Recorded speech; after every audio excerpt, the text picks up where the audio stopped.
केन्द्रले साधक साधिकालाई रेकी, ज्ञान, ध्यान योग, मनोक्रान्ति योग आदि प्रदान गर्दै आएको छ।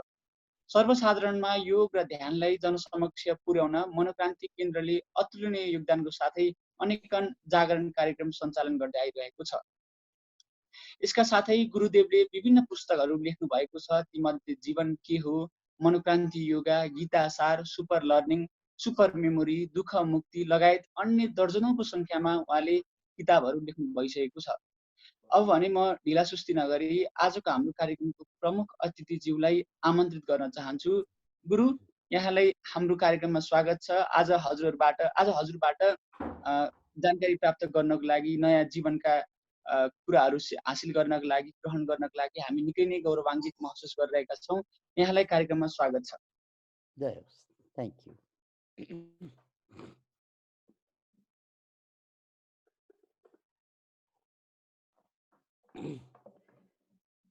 उपस्थित सम्पूर्ण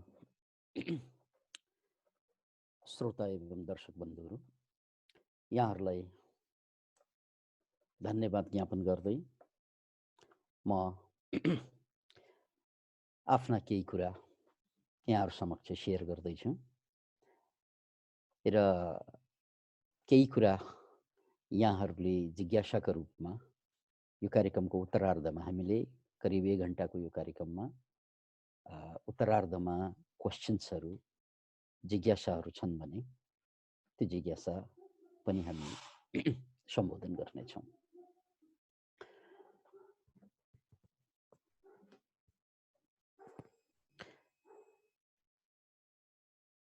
मलाई यहाँहरूले पस्कनु भएको विषय सफलता रहेको कारणले म त्यही सफलतामा केन्द्रित रहन चाहन्छु। यो सफलताको कुरा गर्दा एउटा मैले उदाहरण यहाँ चाहिँ पेश गर्दैछु। यो कुनै पनि वस्तु लिन सकिन्छ। जस्तै अहिले मैले माउसलाई हातमा लिएको छु। यो माउसलाई मैले उठाउनु पर्यो एउटा औँलाले। उदाहरण, मेरो लक्ष्य, मेरो अहिलेको गन्तव्य यो माउसलाई 1 औँलामा उठाउने हो। त्यसपछि म त्यो माउस उठाउने ट्राई त गर्छु अनि मैले 1 औँला एक छेउमा राख्छु, तर माउस अडिँदैन, खस्छ। फेरि म अर्को ट्राई मार्छु, अर्को कुनामा लगेर मैले औँलालाई ठड्याउँछु, त्यो पनि खस्छ। उदाहरण, यो कुनै पनि प्लेटलाई पनि लिन सकिन्छ। यो पनि जहाँ मैले हात हाले पनि यो खस्दै जान्छ, यो खस्दै जान्छ। यो भन्नु पर्यो होइन। अब मेरो गन्तव्य, मेरो लक्ष्य यसलाई उठाउनु हो, 1 औँला छ मसँग, तर हरेक पल्ट मेरो ट्राई फेल भइरहेको हुन्छ। किनकि यो पेरिफेरीमा मैले जहाँ हात हाले पनि यो खस्छ, तर यसको मतलब यो औँलामा 1 औँलामा अड्याउन नसकिने चाहिँ होइन। 1 औँलामा नसकिने चाहिँ होइन। त्यहाँ एउटा ठाउँ छ, एउटा पोइन्ट छ जहाँ मैले औँला दिएँ भने निश्चित रूपमा मेरो गन्तव्य, मेरो लक्ष्यमा म पुग्छु। एउटा औँलामा यो चाहिँ ठडियो, राइट? याद राख्नुहोस्, यो सिङ्गो आयतनमा, यो भोल्युममा एउटै मात्र ठाउँ छ जसलाई सेन्टर भन्छौँ हामी, केन्द्र भन्छौँ हामी। त्यो केन्द्र मात्र यस्तो ठाउँ हो जहाँ यसलाई अडाउन सकिन्छ। अनि यो केन्द्र कहाँ हो भन्ने पत्ता लगाउनलाई, केन्द्र कहाँ हो भनेर पत्ता लगाउनलाई 50औं 100औं पटक चाहिँ असफल हुन सक्छ, किनकि मान्छेलाई केन्द्र थाहा हुँदैन। त्यहाँ केन्द्र छ, त्यहाँ औँला हालेपछि यो ठडिन्छ, यो चाहिँ सबैलाई थाहा छ आइडियोलोजिकल्ली। तर त्यो पत्ता लगाउनलाई त एक्सपेरिमेन्ट गर्नु पर्यो। त्यो एक्सपेरिमेन्ट गर्दै गर्दै गर्दै कुन बिन्दुमा, भनौँ 100 पल्ट एक्सपेरिमेन्ट गरेपछि त्यो औँला त्यहाँ पुग्छ। तर कसैलाई 5 पल्टमा त्यसले केन्द्र भेट्टाउँछ, ऊ सफल हुन्छ। कसैलाई 99 पटक पनि ऊ खसिरहेको हुन्छ, 49 पटक पनि ऊ खसिरहेको हुन्छ अनि 100औं पटकमा उनले ठाउँमा औँला हाल्छ र ऊ सफल हुन्छ। यो एउटा एनालोजी, यो एउटा उदाहरण। सफलता भनेको पनि यस्तै हो। यो एनालोजीबाट बुझ्नुस्, सफल हुने एउटै मात्र बाटो हुन्छ, असफल हुने हजारौं बाटोहरू हुन्छन्।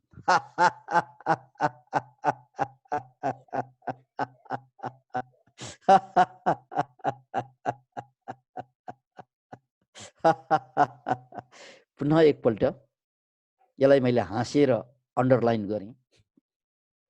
सफल हुने एउटै मात्र बाटो हुन्छ, तर असफल हुने बाटो हजारौं हुन्छ।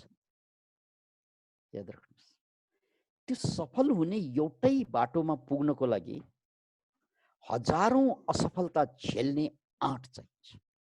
के चाहिन्छ रे? के चाहिन्छ रे? के चाहिन्छ रे? आँट चाहिन्छ, साहस जसलाई भनिन्छ। त्यसकारण त भनिन्छ नि, डर के आगे जीत है, डर के आगे जीत है और उसके आगे मेरी मीत है।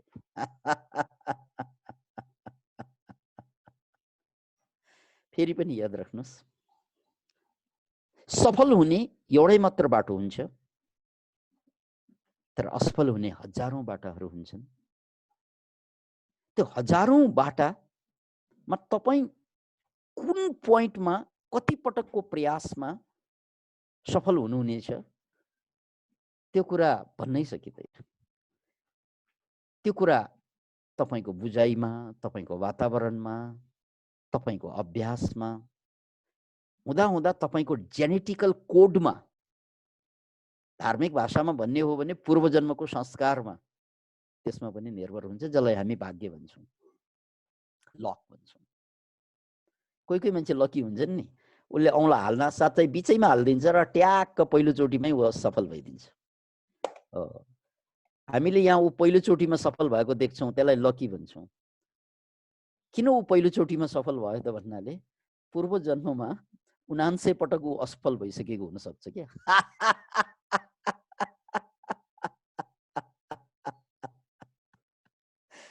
त्यसकारण यो जन्ममा त्यो 49 पटक हिजो भएका असफलताहरू यो जन्ममा काम लागिरहेको छ।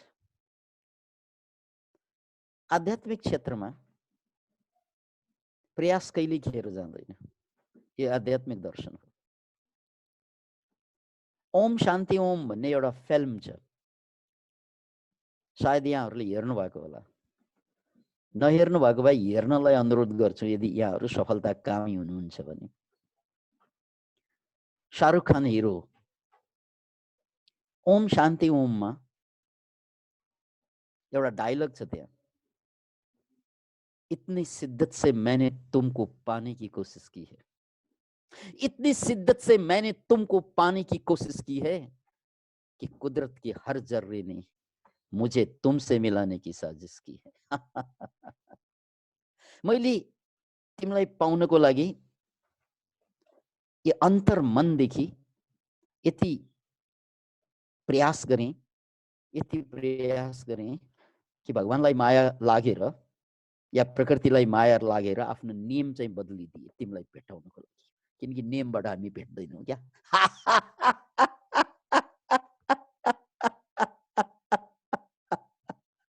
याद राख्नुहोस्, नियमबाट हामी भेट्दैनौँ। त्यसकारण चाहिँ परमात्माको त्यहाँ षड्यन्त्र चाहिन्छ, नियम बिगार्दिने क्या, अथवा नयाँ अध्यादेश ल्याइदिने। यो अध्यादेश ल्याउनु पनि त नियम बिगारेर ल्याउनु हो। जहाँ सिधा बाटोबाट काम बन्दैन अनि अध्यादेश लागू हुन्छ। कानुन बदलिदियो, संविधानलाई संशोधन गरेर पनि काम चाहिँ पुरा गरिन्छ। त्यसैले यहाँनिर हामीले बुझ्नुपर्ने कुरा, सफलता भनेको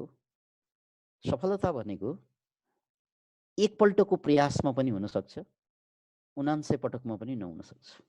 फेरि पनि याद राख्नुहोस्, एकै हातमा पनि कोही सफल बनिदिन्छन् र कोही 49 पटकमा पनि नहुन सक्छ। र मैले ओम शान्ति ओमको याद दिलाएँ। त्यो फिल्मको कथानक के छ भने एउटा सामान्य मान्छे हिरो बन्न खोज्छन्, सुपरस्टार। ऊ सुपरस्टार बन्ने उसको लक्ष्य हो। त्यसको लागि उसले प्रयास गर्छन्, उनले प्रयास गर्छन् एकपल्ट दुईपल्ट धेरैपल्ट, तर ऊ सुपरस्टार बन्दै बनेन।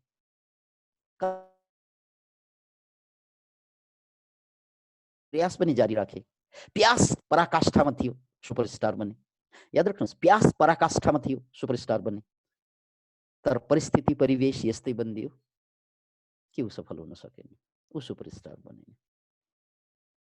अब यसो हेर्दा सुपरस्टार नबनिकनै मर्छु। अब यसो हेर्दा ऊ भयो नि। तर फिल्मको ब्युटी के छ त भन्नाले अर्को जन्ममा उसले पुरा प्रयास गरेको जुन छ नि पूर्व जन्ममा, त्यो प्रयासको फलस्वरूप अर्को जन्ममा ऊ सुपरस्टार बनिन्छ, थोरै प्रयासमा। त्यसकारण प्रयास खेर जाँदैन। कोशिश करने वालों की हार नहीं होती। लहरों से डरकर नौकाएं पार नहीं होती। लहरों से डरकर नौकाएं पार नहीं होती। कोशिश करने वालों की कभी हार नहीं होती। यदि कोशिश गर्ने हो भने हार हुँदैन। यो जन्ममा नसही अर्को जन्ममा काम लाग्छ। भारतीय स्वतन्त्रता संग्रामको इतिहासमा एकजना शहीदको नाम आउँछ, खुदीराम बोस। अहिले खोज्नको लागि युट्युबमा खोजे हुन्छ अथवा फेसबुक अथवा गुगलमा खोजे हुन्छ। खुदीराम बोस। खुदीराम बोसलाई फाँसीमा झुन्ड्याइँदै थियो र उनलाई झुन्ड्याउनको लागि सिपाही आए लग्नको लागि बिहानै। तर त्यो बेला उनी के गरिरहेका होलान् त? जस्ट थिंक, उनलाई झुन्ड्याउन लगिँदै थियो, उनी के गरिरहेका थिए? उनी व्यायाम गरिरहेका थिए। अहिले झुन्ड्याइँदै छ। जस्ट थिंक, एउटा मान्छेलाई झुन्ड्याउन लागेको छ अहिले। त्यो मान्छे छटपटिनु पर्ने होइन, डराउनु पर्ने होइन, पीडित हुनु पर्ने होइन, रुनु पर्ने होइन, चिच्याउनु पर्ने होइन, किनकि एकछिनमा त ऊ मरिन्छ। तर खुदीराम बोस चाहिँ त्यहाँ एक्सरसाइज गरिरहेका थिए, योग गरिरहेका थिए, योगासन। अनि सिपाहीलाई आश्चर्य लाग्यो। सोधे, सर यो टाइम हजुरलाई झुन्ड्याउने टाइम हो र हजुर अहिले पनि एक्सरसाइज गर्दै हुनुहुन्छ, के का लागि? खुदीराम बोस हाँसेर भने, भाइ अर्को जन्ममा काम लाग्छ। अर्को जन्ममा काम लाग्छ, यो जन्ममा काम नलागेको। त्यसकारण प्रयास खेर जाँदैन मित्र, प्रयास खेर जाँदैन मित्र। फेरि एकपल्ट प्रयास कहिल्यै पनि खेर जाँदैन।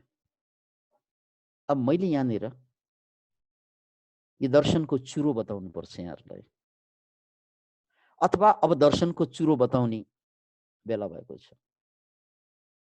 यो दर्शनको चुरो के त भन्नाले सफलता खोज्ने मान्छेले सफल हुँदैन के।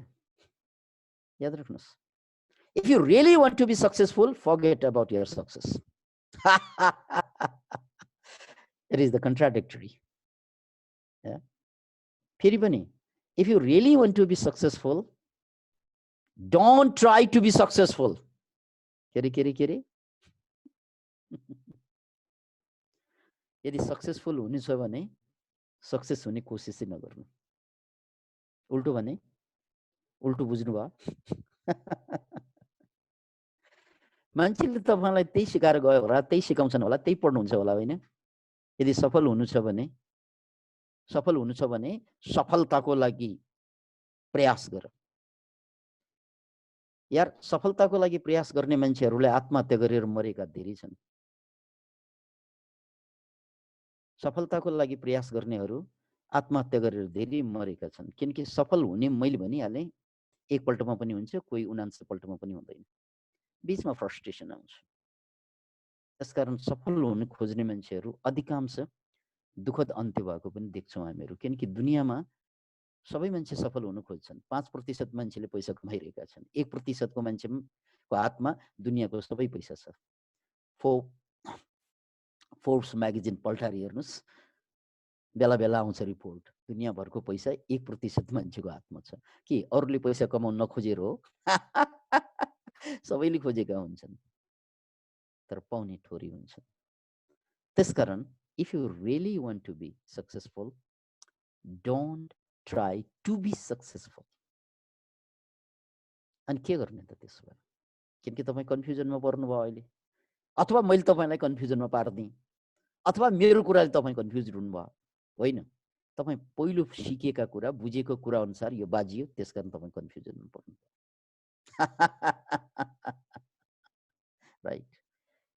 अब म यसको रहस्य खोल्छु।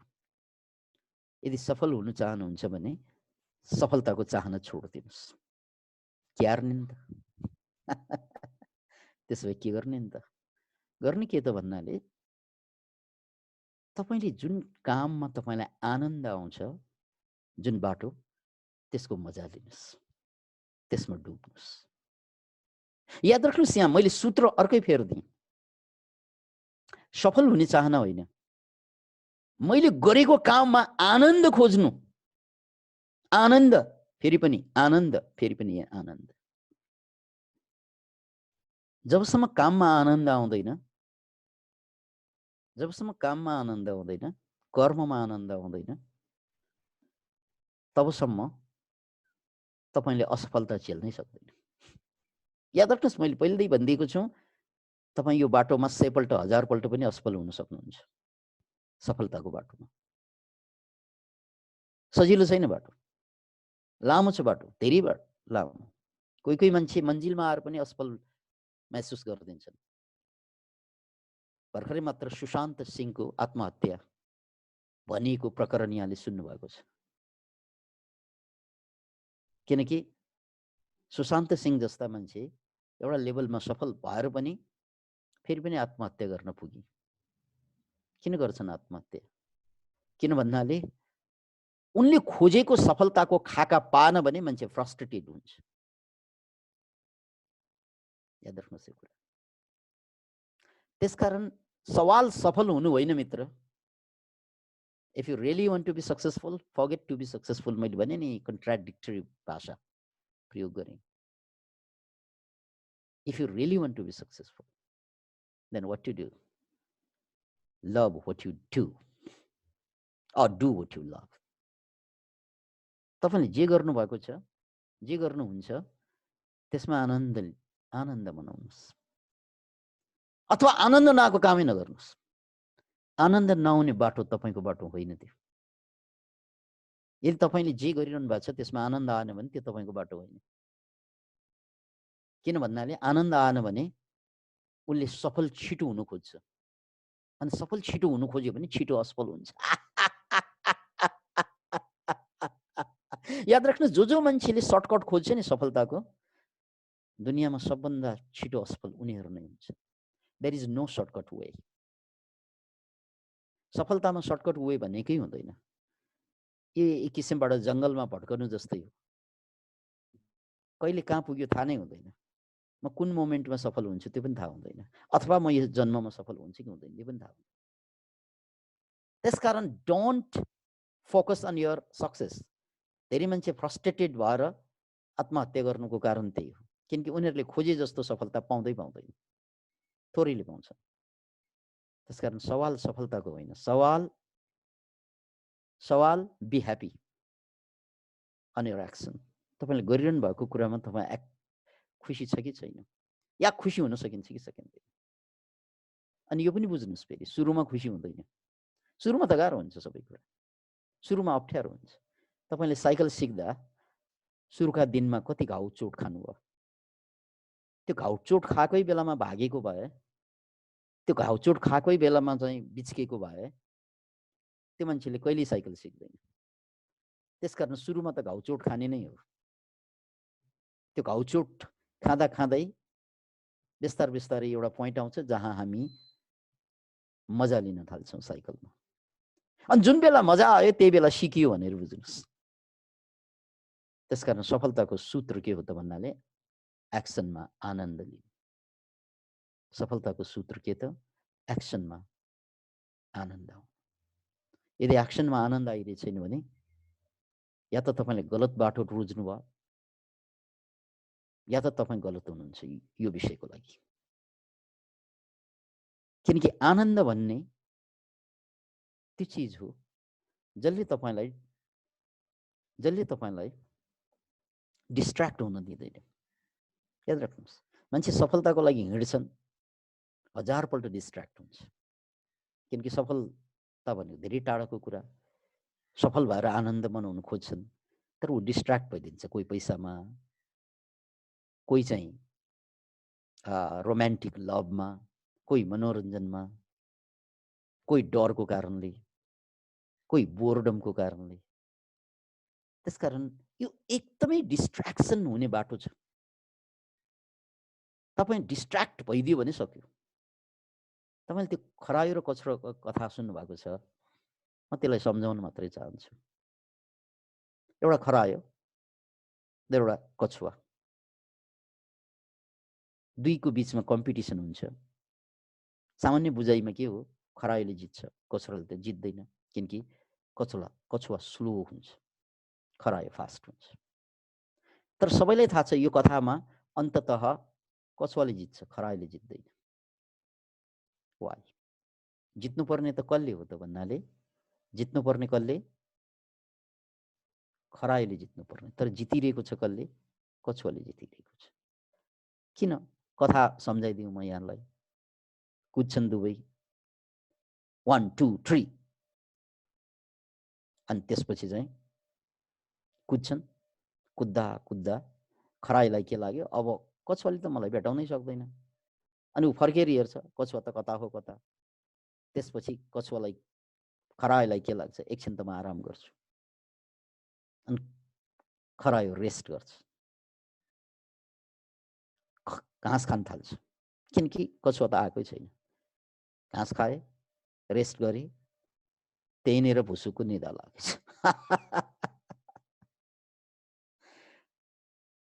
खरायोलाई निद्रा लाग्यो, कछुवा त बिस्तारै आफ्नो चालमा हिँड्दै थिए। बिस्तार बिस्तार बिस्तार बिस्तार बिस्तारै उनी लक्ष्यमा पुगे। जब खरायो बिम्जे त्यतिन्जेल त ढिलो भइसकेको थियो। अक्सर मान्छेलाई यही हुन्छ सफलताको बाटोमा। किनकि मान्छे कुद्न त कुद्छ, धेरै लक्ष्यको नजिक पनि पुगिदिन्छ, तर त्यहाँ उसले घाँस देख्छ। That's the distraction. अनि खान थाल्छ। चाहे त्यो रोमान्टिक लभ होस्, चाहे पैसाको लोभ होस्, चाहे डर होस्, distraction is the biggest hurdle. Can you imagine it? खरायोले किन हार्छन् भन्नाले बिकज अफ डिस्ट्र्याक्सन। अनि कछुवाले किन जित्छ भन्नाले ऊ फास्ट हिँडेर जितेको त होइन। सफल कछुवा किन भयो? फास्ट हिँडेर होइन, ऊ स्लो नै थियो, तर ऊ डिस्ट्र्याक्टेड थिएन। याद राख्नुहोस्, कछुवा स्लो थियो तर ऊ डिस्ट्र्याक्टेड थिएन, अर्थात् उसको ध्यान भङ्ग भएको थिएन। ऊ एकाग्रित थियो, ऊ लक्ष्यबाट विमुख थिएन। खरायो फास्ट थियो तै पनि असफल भयो।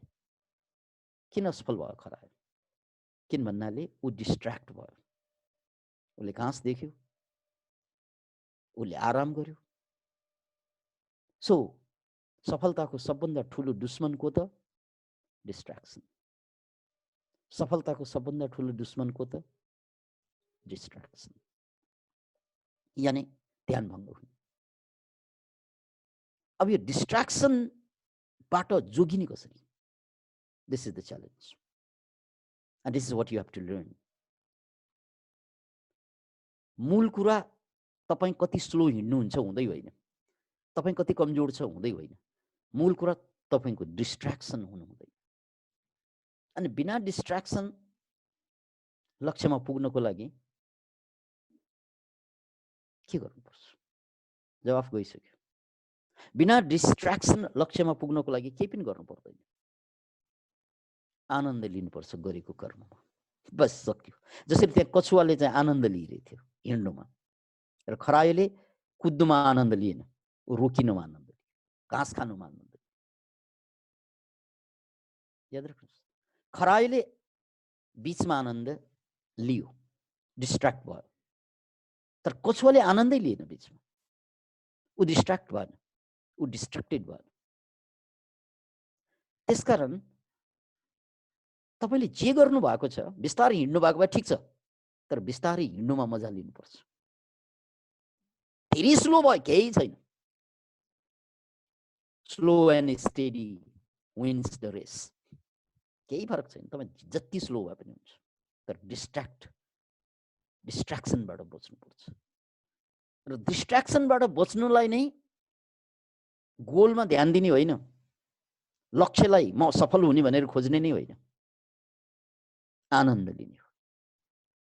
जब आनन्द आउँछ नि, अनि त्यसले लक्ष्यको परवाह नै गर्दैन मान्छेले।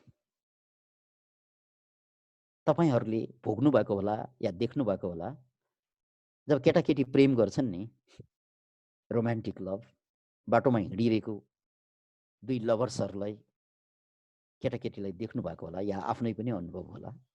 त्यो बेला उनीहरू फास्ट हिँड्दैनन् क्या, बडो स्लो हिँडिरहेको हुन्छ, बडो स्लो, एकले अर्कालाई हेर्दै मस्किँदै ठस्किँदै, किनकि उनलाई पुग्नु नै छैन क्या कतै, जानुमा आनन्द आइरहेको छ। यो लभर्सहरूको चाल हेर्नुहोस् त, कछुवाकै चाल छ।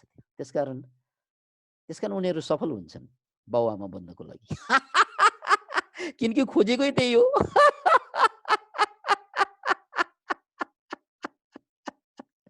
खोजेकै त्यही, जे खोजे त्यही त पाइने हो। त्यो लभर्सहरूको चालबाट सिक्नुहोस्। उनीहरू चाहिँ लस्किँदै मस्किँदै मस्किँदै एकले अर्कालाई हेर्दै हिँडौँ कि नहिँडौँ, हिँडौँ कि नहिँडौँ गर्दै हिँडिरहेका। किन? किनकि उनीहरूलाई पुग्नुमा मजा होइन, किनकि पुग्यो भने त छुट्टिन्छ, अब घर पुग्यो भने त दुवै छुट्टिन्छ। त्यसकारण हिँड्नुमा मजा छ उनीहरूलाई, हिँड्नुमा यानि एक्सनमा, not in the goal, right on the action. त्यो एक्सनमा मजा आउन थालिसकेपछि अनि डिस्ट्र्याक्सन असम्भव हुन्छ। याद राख्नुहोस्, जब एक्सनमा मजा आउँछ अनि डिस्ट्र्याक्सन असम्भव हुन्छ। जब डिस्ट्र्याक्सन हुँदैन तब सफलता 100% ग्यारेन्टेड हुन्छ। याद राख्नुहोस्, जब डिस्ट्र्याक्सन हुँदैन अथवा डिस्ट्र्याक्टेड हुँदैन मान्छे, सफलता 100% ग्यारेन्टेड हुन्छ। त थ्याङ्क यू भेरी मच। मैले यहाँहरूलाई सफलताको बारेमा फिलोसफिकल एस्पेक्टबाट र मेरो जीवनको भोगाइको बेसलाई लिएर सफल कसरी हुने भन्ने कुरा छोटो कन्साइजमा बताएँ। अब म अर्को सेक्सनमा यही सफलताको सेरोफेरोमा यहाँहरूका कुनै जिज्ञासाहरू, क्वेसनहरू छन् भने म राधिका थापा बहिनीलाई, सायद उहाँले अपरेट गरिरहनु भएको थियो अघि, अथवा अरू सायद राजेन्द्र सर हुन् कि को हुनुहुन्छ जसले यसलाई ह्यान्डल गरिरहनु भएको छ, उहाँले जसको क्वेसन छ उहाँहरूलाई क्वेसन गर्ने अवसर जुराइदिनु पर्यो। धेरै धन्यवाद सर। यदि यहाँ हामीलाई जुम फेसबुक लाइभबाट हेरेर बस्नु भएको महानुभावहरूमा पनि केही प्रश्न छ भने कृपया प्रश्न राखिदिनुहोस्। हामी सकेसम्म सबै प्रश्नलाई समेट्ने जमर्को गर्नेछौँ। अनि अब पहिलो प्रश्न चाहिँ यस्तो छ सर, हजुरले डिस्ट्र्याक्ट नहुने भन्नुभयो नि, त्यो डिस्ट्र्याक्ट नहुनलाई चाहिँ के गर्ने होला त? हजुरलाई अघिदेखि त्यही कुरा भन्दै थिएँ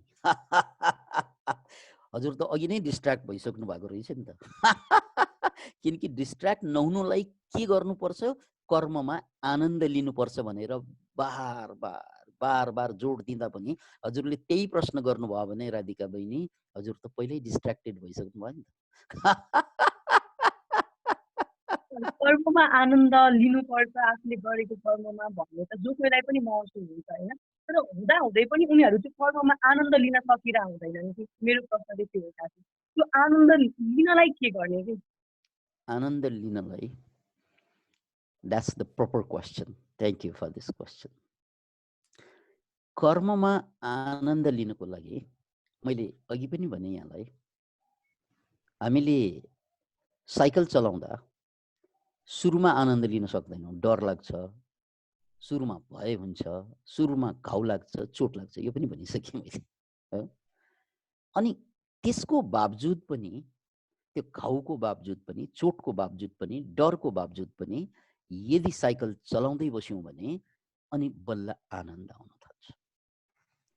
यहाँनिर अलिकति हामीले फिजिक्स बुझ्नुपर्छ, फिजिक्सको ल बुझ्नुपर्छ।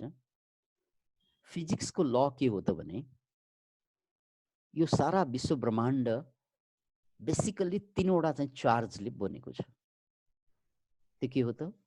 न्युट्रन, प्रोटन, इलेक्ट्रोन, यो बेसिक बिल्डिङ ब्लक्स। अनि न्युट्रनको चार्ज चाहिँ न्युट्रल नै भयो, अनि प्रोटनको चार्ज पोजिटिभ र इलेक्ट्रोनको चार्ज नेगेटिभ छ। इलेक्ट्रोन, प्रोटन र न्युट्रन, यो 3वटा कुराको संरचना जहाँ जोडिन्छ, यी 3 कुरा, त्यहीँबाट वस्तुको निर्माण हुन्छ। यदि यो 3वटा कुरा हट्ने हो भने वस्तु गायब हुन्छ। यो फिजिक्सको सामान्य ल। त्यसैले यो फिजिक्सबाट सक्सेसलाई हामीले के चिन्न, कसरी जोड्न सक्छौँ भने, सिम्पली न्युट्रल एउटा अवस्था हो, पोजिटिभ एउटा अवस्था हो र नेगेटिभिटी एउटा अवस्था हो। सुरुमा काम गर्दा, हामीले कुनै पनि काम गर्दा, सुरुमा काम गर्दा हामी न्युट्रल गियरबाट काम गर्छौँ। यानी हामीलाई थाहा छैन, यो मजा लाग्छ पनि थाहा छैन, सक्सेस हुन्छ कि हुँदैन यो पनि थाहा छैन। सुरुमा काम गर्दा हामी न्युट्रल गियरबाट त्यसलाई सुरु गर्छौँ। लेट्स ट्राई, लेट्स सी, हेरौँ, प्रयास गरौँ। यो भनेको न्युट्रल गियर हो। तर जब तपाईँ काममा छिर्नुहुन्छ, अलिकति डिपमा जानुहुन्छ, अनि त्यो बेला चाहिँ अब न्युट्रोनको काम त सक्यो, अब के को काम आउँछ? इलेक्ट्रोनको काम आउँछ, अर्थात् नेगेटिभ चार्ज सुरु हुन्छ। अनि गाह्रो हुन्छ, पीडा हुन्छ, दर्द हुन्छ, घाउ लाग्छ, चोट लाग्छ, फ्रस्ट्रेटेड हुन्छ। यार पालो त इलेक्ट्रोनको आउँछ। हो, त्यो इलेक्ट्रोनको पालो, त्यो पीडाको, त्यो दर्दको, त्यो समस्याको, त्यो फ्रस्ट्रेसनको, त्यो एउटा अवस्थालाई पार गर्न सक्यो भने अब कुरेर बसेको छ पोजिट्रोनले अथवा प्रोटोनले। That's the positive charge, that's the reward, that's the आनन्द। अघि भन्यौ नि काममा हामीले आनन्द भन्यौँ, त्यो काममा आनन्दले त कुरिरहेको छ हामीलाई। तर त्यो कहाँ छ त भन्नाले बादलको पारी सूर्य जस्तै हो। त्यो बादल चाहिँ नेगेटिभ भयो, तर घाम त छ नि, घाम अहिले धरतीमा छैन, बादलको पारी त अहिले पनि घमाइलै छ, घाम त लागिरहेको छ। त्यस्तै भने जस्तै अहिले हामी बिल्कुलै चाहिँ नेगेटिभ चार्जमा छौँ, किनकि न्युट्रल चार्ज हामीले छोडिसक्यौँ, नेगेटिभ चार्जमा आइसक्यौँ। त्यही बेला हो डिस्ट्र्याक्सन हुने, त्यही बेला हो मैले गलत कुरा रोजेँ कि पहिला अर्कै रोज्नु पर्थ्यो, डिसिजन गलत गयो कि। Then you are confused. When you are in pain, you are confused. याद राख्नुहोस् यो कुरा। त्यसकारण यो कन्फ्युजनको अवस्था, यो पेनको अवस्थामा पनि के बुझ्नु मनमा राख्नु पर्यो त भन्नाले, होइन म यो पेनको अवस्थामा पनि यो छोड्दिनँ, यसलाई सङ्कल्प भनिन्छ। यसलाई चाहिँ डिसिजन के दिनु पर्यो? एट एनी कस्ट म गर्छु, या त गर्छु या त मर्छु, राइट? या त गर्छु या त मर्छु। Do or die, don't ask why भनिन्छ नि। त्यो डिसिजन यहाँले लिनुपर्छ। जे पर्ला कि यसैबाट मरेर जान्छु कि गरेर जान्छु। हो, दिस इज द डिसिजन। त्यो डिसिजन दिनासाथ अनि बिस्तारै तपाईँले जुन जुन कुरा पेनफुल लागिरहेको थियो त्यो कुरा अब आनन्ददायी बन्न जान्छ। यसको केमिस्ट्री पनि बुझौँ अलिकति। केमिस्ट्री के हो भने हामीले कुनै पनि काम गर्दा आनन्द आयो भने एन्डोर्फिन्स रिलिज हुन्छ, सेरोटोनिन रिलिज हुन्छ। होइन गाह्रो परिरहेको बेलामा चाहिँ स्ट्रेस हर्मोन कार्टिसोल रिलिज भइरहेको हुन्छ। सुरुमा त कार्टिसोलले तपाईँलाई दुःख दिन्छ, त्यो केमिकल तपाईँको ब्रेनबाटै आउने हो। तपाईँको नेगेटिभ विचार, नेगेटिभ अनुभवले कार्टिसोललाई रिलिज गरिरहेको हुन्छ, त्यसले तपाईँलाई डिस्ट्र्याक्ट गरिरहेको हुन्छ। तर त्यो कार्टिसोल एउटा पोइन्टमा गएर त्यो आउनु छोडिदिन्छ, अनि अर्को केमिकल आउँछ एन्डोर्फिन्स। त्यहाँभन्दा माथि धेरै माथि डोपामाइन आउँछ। डोपामाइन आयो भने तपाईँले त्यो नगरिकन बस्नै सक्दैन। याद राख्नुहोस्, एडिक्सन हुन्छ नि, त्यो एडिक्टेड चाहिँहरूलाई हेर्नुहोस् त, ऊ जुनै पनि मूल्यमा जुनै पनि हालमा ड्रग चाहिँ लिन्छ, चोरेर, मारेर, कुटेर, बलात्कार गरेर। किन भन्नाले अब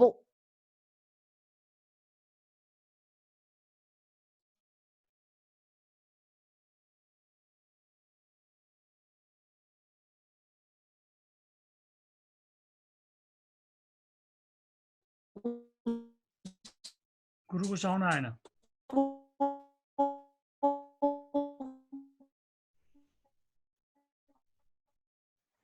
रञ्जित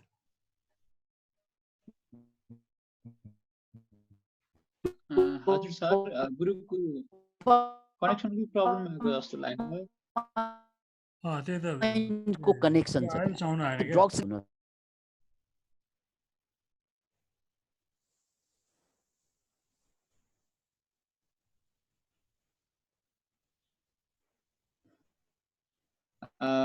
गुरु हजुरको माइक म्युटमा रहेको छ, त्यो अनम्युट गरेर बोल्नुभएको छ हजुर। ओके, अहिले सुन्नुभयो होला नि? हजुर sir, please continue. The pain is the part of pleasure भनेर बुझ्नुपर्छ। के अरे? The pain is the part of pleasure, a failure is the part of success. It's not different, right? जस्तै हामीले कुकुर पाल्दाखेरि उसको पुच्छर पनि पाल्नुपर्छ क्या। पुच्छर is the part of the कुकुर। यो भन्न पाइँदैन कि मेरो त पुच्छर छैन, तेरो पनि पुच्छर काटिदिन्छु भन्न पाइँदैन। त्यसकारण कुकुर पाल्ने हो भने तपाईँले पुच्छर पनि पाल्नुपर्छ। त्यस्तै सफल हुने मान्छेले यो पेनलाई पनि एक्सेप्ट गर्ने ताकत राख्नुपर्छ। त्यसकारण त यसलाई प्रेम भनिन्छ। Love, do what you love, love what you do. किनकि लभमा पेन पनि प्लेजर बनिदिन्छ। यो त लभ गरेका सबैलाई थाहा छ नि, साह्रै पेनफुल भइरहेको हुन्छ, आँखाबाट आँसु झारिरहेको हुन्छ, गाह्रो हुन्छ, त्यही पनि भित्र खुसी नै भइरहेको हुन्छ। That's love. So you should love, that's it. Thank you very much sir. अर्को क्वेसन चाहिँ मेरो एकजना साथीले राखिदिनुहोस् भन्नुभएको छ। अब यो 21st सेन्चुरी हो, अनि अब अहिले चाहिँ कर्महरूमा मान्छेले खासै विश्वास गर्दैन। जो विसेड अब आध्यात्मिक संसारमा चाहिँ कर्म पेज ब्याक भन्छ होइन, तर पनि कतिपय मान्छेहरूले चाहिँ नराम्रो काम गर्ने मान्छेहरूको लागि पनि राम्रो भइरहेछ। फर इक्जाम्पल हामीले हाम्रै पोलिटिकल लिडरहरूलाई हेर्न सक्छौँ, अथवा त्यस्तो धेरै उदाहरणहरू छ होइन हाम्रो समाजमा, जसले एकदमै कर्म गरेको छ तर उनीहरूकै लाइफ फेरि एकदम सकिन्दारी त्यस्तो भएको छ। अनि मान्छेले चाहिँ कर्म पेज ब्याकमा विश्वासै राख्न छोडिसके। यसमा हजुरको धारणा के छ सर? विश्वास राख्न छोडे भनेको कर्म अहिले बुझिरहेको छैन भन्ने कुरा हो यो। यसो कुरा यसलाई हामीले के बुझ्नु पर्यो भने कुनै पनि कुराको दुईवटा लेभल हुन्छन्। एउटा चाहिँ माइक्रो लेभल र अर्को म्याक्रो लेभल। म्याक्रो लेभल भनेको सतह हो र माइक्रो लेभल भनेको गुदी हो, गहिराई हो। जस्तै हामीले जुन एक्सन गरिरहेका हुन्छौँ त्यो एक्सनको रियाक्सन चाहिँ माइक्रो लेभलमा भइरहेको हुन्छ, जुन हामी चाहिँ देख्दैनौँ। अनि नदेखेपछि हामीलाई के लाग्छ त भन्नाले कर्म के अरे पेज ब्याक भन्ने गलत जस्तो लाग्छ। यहाँले भन्नुभयो नि यो गलत काम गर्ने मान्छेहरू सफल भएका हामी देखिरहेका हुन्छौँ भन्नुभयो होइन। उनले गलतै मात्र गरेको होइन, उनले काम चाहिँ राम्रो काम गरेर त्यो पोजिसनमा गएको। जस्तै नेताहरूको कुरा गरौँ, हाम्रा नेताहरू जेल खाएर आएका होइनन्, जेल नेल खाएर अघि एकदमै चाहिँ क्रान्तिकारी भएर सबै कुरा त्याग गरेर बल्ल गएर उनीहरू चाहिँ राजनीतिमा सफल भएका हुन्, राइट? र उनीहरू राजनीतिमा किन पुगे त? जस्तै नेपालमा थुप्रै विद्वानहरू छन् नेपालमा थुप्रै विज्ञहरू छन्, नेपालमा थुप्रै विशेषज्ञहरू छन्, तर ती मान्छेहरू सत्तामा पुगेनन्, राइट? तर नेपालमा ती मान्छे सत्तामा पुगिदिए जो मान्छेलाई चाहिँ विद्वता भनेकै थाहा छैन। एक किसिमबाट चाहिँ हाम्रो पोलिटिक्सको ढाँचा के भयो त भन्नाले राइट प्लेस के रङ म्यान इन राइट प्लेस भनिन्छ नि, जसमा विशेषज्ञता नै छैन, खालि जेल नेल खाएको आधारमा चुनाव जिते, मन्त्री भए, प्रधानमन्त्री भइदिए, त्यो विशेषज्ञता नै छैन, राइट? तर उनीहरू त्यहाँ पुग्नुको पछाडि र तिनीहरू त्यहाँ पुगिसकेपछि, विशेषज्ञता नभएका मान्छेहरू त्यहाँ पुगिसकेपछि उनीहरूले देशलाई बनाउनु भन्दा आफूलाई बनाउन थाले। यसलाई हेरेर हामीले के भन्यौँ त भन्नाले तेरी यो गलत काम गर्ने मान्छे त उठे नि, धेरै कमाए, धेरै माथि पुगे, होइन। गलत काम त अहिले गरे उनीहरूले, राइट? तर सुरुमा उनीहरूले गलत काम गरेका होइनन्, सुरुमा उनीहरूले त्याग गरेका हुन्, बलिदान गरेका हुन्, त्यसकै परिणाम स्वरूप उनीहरू सत्तामा पुगेका हुन् र सत्तामा पुगेपछि उनीहरूले भ्रष्टाचार, अनाचार, दुराचार, पापाचार गरिरहेका छन् भने अब फल चाहिँ आउन बाँकी छ। याद राख्नुहोस् यसलाई, उनीहरू सफल हुनु भनेको हिजो गरेको कर्मको परिणाम हो, राइट? यो त कस्तो भयो भने यो हाम्रो प्रश्न चाहिँ जस्तै हामी एउटा रुखलाई देख्छौँ, त्यसमा फल लागिरहेका देख्छौँ, अनि हामीलाई के लाग्छ भन्नाले त्यो फल त टुप्पोइबाट पलाएको जस्तो लाग्छ हामीलाई, किनकि टुप्पोइमा हुन्छ त्यो। अरे यार, त्यो टुप्पोमा पलाउनको लागि त्यसको जरा कहाँसम्म पुगेको छ, माइक्रो लेभलमा जरा छ, त्यो देख्दै देख्दैन हामीहरू। यदि त्यो फलको जो फल लागिरहेको छ त्यो फलको जरा, त्यो फलको रुखको जरा माटोभित्र नधस्केको भए माथि फल आउँथ्यो? This is the question, right? अब हाम्रो दुर्भाग्य के त भन्नाले हामी फल देख्छौँ, जरा देख्दैनौँ, अनि के भन्छौँ, ल त्यो त टुप्पोइमा फलिरहेको छ भन्छौँ। अरे यार, त्यो टुप्पोमा फलेको होइन, त्यहाँ जरा धस्केको छ। त्यसकारण कोही मान्छेलाई राम्रो भइरहेको छ भने उनीहरूको जरा लामो छ, उनीहरूले पास्टमा गरेका कुरा अहिले भोगिरहेका छन्। एक किसिमबाट उनीहरूले बासी खाना खाइरहेका छन्, हिजो पकाएको खाना खाइरहेको छ, र आज उनीहरूले पापाचार अनाचार गरेको छ भने भोलि भोग्नेछन्। Don't worry, every action has an opposite and equal reaction. फिजिक्सको ल त मान्नु पर्यो नि भाइ, न्युटनको थर्ड ल होइन यो, every action has an opposite and equal reaction. तपाईले कतै एक्सन गर्यो भने रियाक्सन त हुन्छ हुन्छ, त्यो रियाक्सन हामीले देख्नु र नदेख्नु यो हाम्रो कमजोरी हो। त्यसैले कर्म स्टिल पेज ब्याक। यो नेचरमा 14 वटा ल छन्, त्यसमध्ये एउटा ल हो ल अफ कर्म। यसलाई नबुझेसम्म जिन्दगी धन्य हुनै सक्दैन। तपाईहरुले जे बुझ्नुभयो त्यो सरफेसमा बुझ्नुभयो, टुप्पो देख्नुभयो, जरालाई हेर्नुस् अनि थाहा हुन्छ, ए स्याउ त चाहिँ टुप्पोमा फल्ने होइन रहेछ, स्याउ त जराइबाट सुरु हुने रहेछ। That's it.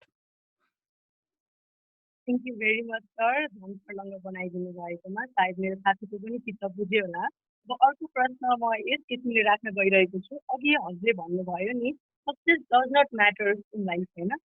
त्यसो भए लाइफ के हो त? लाइफ जिउनुको अर्थ चाहिँ के हो त? यदि सक्सेस नै म्याटर गरेन भने त हाम्रो जिन्दगी जिउनुको अस्तित्व के हो त सर? अब सक्सेस हामी के का लागि हुन चाहन्छौँ? The first question, why we want to be successful? This is the question, and everybody should ask why we want to be successful. And what's the answer? Everybody has the same answer. If we are successful, we will be happy, right? So, what is our search? Success or the happiness, right? हामी success किन हुन चाहन्छौँ? किनकि success भएपछि खुसी हुन्छ, हामीलाई लागेको त्यही हो। हामी बिहे किन गर्न चाहन्छौँ? बिहे भएपछि खुसी हुन्छ भनेर होइन, त्यो त बिहे गरिसकेपछि थाहा हुन्छ हुँदैन भन्ने कुरा।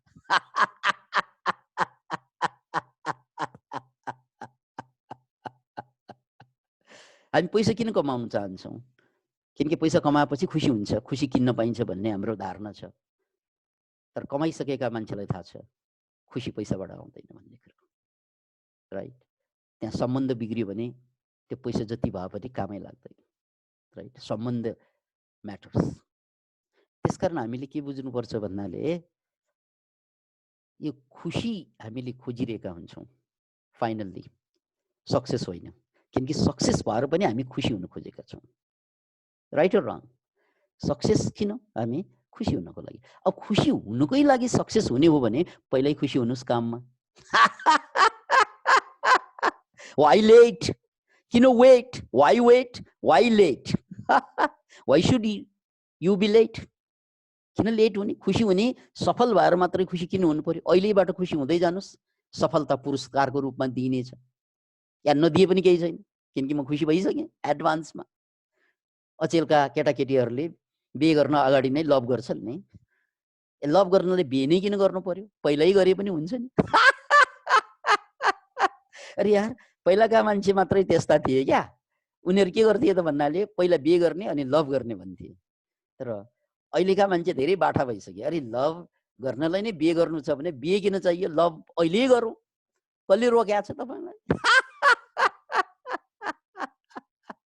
फेरि एकचोटि बाबुआमासँग गएर सोध्नुहोस्, हाम्रा बाबाआमाले त पहिला बिहे गरे अनि लभ गरे, राइट?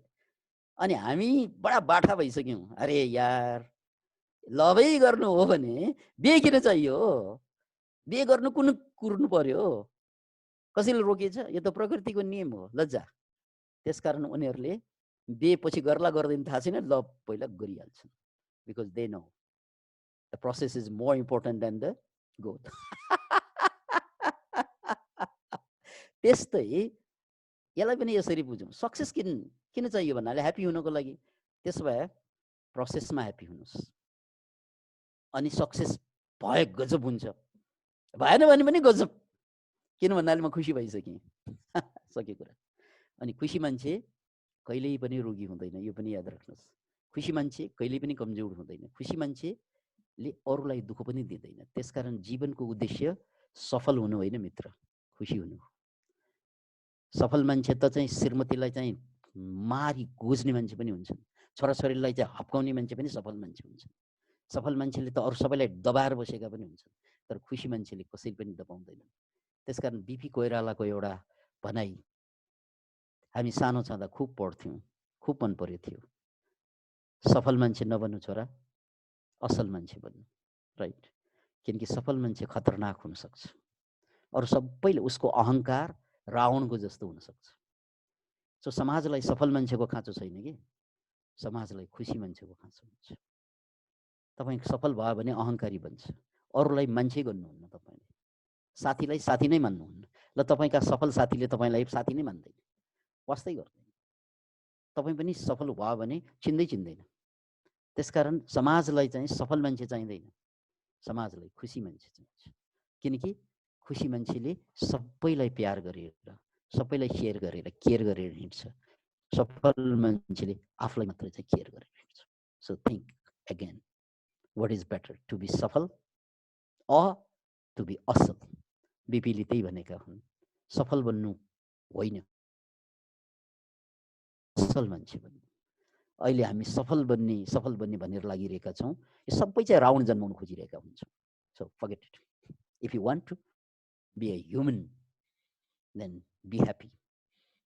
अनि त्यो ह्याप्पी भएर सफल हुन्छ, कर्ममा ह्याप्पी भएपछि हुने सफल नै हो अन्ततः। त्यसकारण सफलता भनेको परिणाम हुनुपर्छ, रिजल्ट। सफलता भनेको मेन गोल होइन, ह्याप्पी हुनुको परिणाम हुनुपर्छ, जसलाई हामीले साइड इफेक्ट भन्छौँ नि। सफलता भनेको साइड इफेक्ट हुनुपर्छ, मेन कोर्स हुनु हुँदैन। मेन कोर्स भइदियो भने असफल भए पीडा हुन्छ, सफल भए अहङ्कारी बनिन्छ। अनि दुवैले समाजलाई घाटा पार्छ, परिवारलाई घाटा पार्छ। असफल मान्छेले पनि घाटा पार्छ, ऊ डिप्रेसनमा जान्छ। सफल मान्छे अहङ्कारी हुन्छ, सबैलाई थर्काएर बस्छ, लज्जा। दुवै परिवारलाई काम लाग्दैन, उसलाई मात्रै काम लाग्छ। Are you searching for that type of personality? I don't think so. So, love your job, love your action. That's all. हजुरले अघि भन्नुभयो नि, कोही मान्छे एकैचोटिमा पनि सफल हुन्छ, कोही चाहिँ 99 टाइम्स प्रयास गर्दा पनि असफल हुन्छ। अब त्यो 99 टाइम्स प्रयास गर्नेहरू असफल हुँदा उनीहरूको आफ्नो बारेमा टेन्सन त भइ नै हाल्छ। त्यसमाथि परिवारले, समाजले दिने दबाबले त केही गर्न सक्दैन, नाकाम छ हो। यस्तो प्रश्नहरूलाई चाहिँ कसरी झेलेर त्यसमा पनि खुसी हुन सक्नुहुन्छ? कसरी खुसी हुनु? ओके, यसको जवाफ त मैले अघिकै कुरामा अन्तर्भूत छ। त्यसकारण मैले भने सफलता नखोज्नु, सफलता नखोज्नु, खुसी खोज्नु भनेको त्यही हो। जसरी एकजना कलाकारले के गर्छ, सुरुमा उसले त पैसा कमाउँदैन, सुरुमा उसले सित्तैमा नाच्छ, नाचमा आनन्द लिन थाल्छ। एकजना गायकले सुरुमा त पैसा कमाउँदैन, गाउनुमा अरूलाई सुनाएर अझ पैसा तिरेर चाहिँ सुनाउन जान्छ, चिया खुवाएर सुनाउन जान्छ, आउन आउनु मेरो घरमा म गीत सुनाउँछु, चिया पनि खुवाउँछु भन्छ। किनकि उसलाई कर्ममा आनन्द भइरहेको छ। त्यस्तै हास्य कलाकार नेपालका जति पनि छन्, ती हास्य कलाकारले सुरुमा पैसा पाएका थिएनन्, सुरुमा त चाहिँ सित्तैमा हँसाएका, अझ पैसा तिरेर हँसाएका थिए, सबैलाई बोलाएर उनीहरूको घरमा पुगेर। अनि बिस्तारै बिस्तारै जब त्यो हास्य तिखारिँदै गयो, हास्य कला विकास भयो, त्यसपछि मान्छेले पैसा तिर्न थाले त्यसको लागि। त्यसकारण यही शैलीबाट हामीले बुझ्नुपर्छ।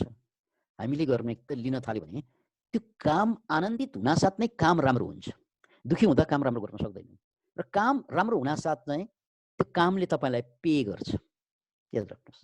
जस्तै म कुनै बेला चित्रकार थिएँ, मसँग त्यो पनि अनुभव छ। अहिले त मलाई तपाईँहरूले दार्शनिक व्यक्तित्वको रूपमा उभ्याउनु भयो, तर कुनै बेला म चित्रकार थिएँ, प्रोफेसनल आर्टिस्ट।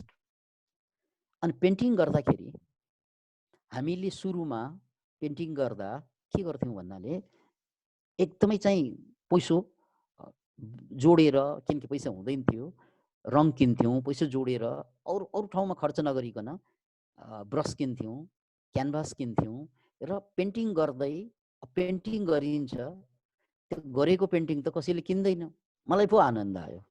अनि त्यो पेन्टिङलाई के गर्थ्यौँ, मैले वालमा, मेरै वालमा टाँस्थेँ, मेरै वालमा टन्न म हेरेर दङ्ग पर्थेँ, गरेर दङ्ग पर्थेँ। अनि बिस्तारै चाहिँ अलि राम्रो पेन्टिङ गर्न थालेपछि मैले आफन्तहरूलाई पेन्टिङ चाहिँ सित्तैमा बाँड्न जान्थेँ। तिम्रो वालमा टाँस्दियो न, तिम्रो घरमा टाँस्दियो न मेरो पेन्टिङ, प्लिज प्लिज यो एउटा हेर्नुहोस् है। म आफ्नो क्यानभास खाइ नखाइ गरी जोडेर बचाएर राखेको पैसाबाट पेन्टिङ गर्थेँ, त्यो सित्तैमा बाँड्दै हिँड्थेँ यो सुरुमा। तर जब यो चरण पार हुँदै गयो, किनकि म पेन्टिङमा रमाउँदै थिएँ, आनन्द आउँदै थियो, अनि पेन्टिङ झन्झन राम्रो भयो, झन्झन राम्रो भयो। राम्रो भएपछि अनि बेच्न सकेँ। अनि बेच्न सकेपछि जब त्यो भनेको सफलता भयो, त्यसपछि चाहिँ अब मान्छेहरूले तिम्रो पेन्टिङ मलाई बनाइदिउ न भनेर पैसा तिर्न थाले। सुरुमा मैले आनन्दै लिएको हो, जब आनन्द लिएँ, त्यो आनन्दकै कारणले पेन्टिङ राम्रो हुँदै गएको। त्यसकारण असफल मान्छे त्यही हुने हो जसले कर्ममा आनन्द लिन सक्दैन। याद राख्नुहोस् त्यो कुरा, जसले कर्ममा आनन्द लिन सक्दैन उसले कामको क्वालिटी बढाउनै सक्दैन। कामको क्वालिटी बढाउनलाई कर्ममा आनन्द लिनुपर्छ। त्यसैले यसैभित्र कुरा अन्तर्भूत छ। यदि कर्ममा आनन्द लिने हो भने म ग्यारेन्टी दिएर चाहिँ यहाँलाई भन्न सक्छु, लेखिदिन सक्छु, कोही पनि मान्छे असफल हुँदैन। असफल त कर्ममा आनन्द नलिएको रे असफल हुने हो। That's the point.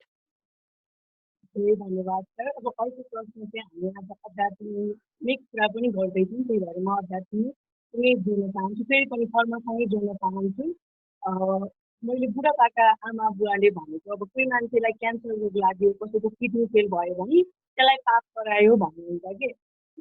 साथै रोगसँग पनि हाम्रो कर्म अथवा पूर्वजन्मको कार्यहरू सम्बन्धित छ, अथवा यो भौतिक संसार, अब यो हाम्रो खानपिनले गर्दा यस्तो रोग लाग्ने हो कि होइन, यसले नराम्रो कर्म गराएको छ, यसलाई अर्को जन्ममा यस्तो रोग लाग्छ?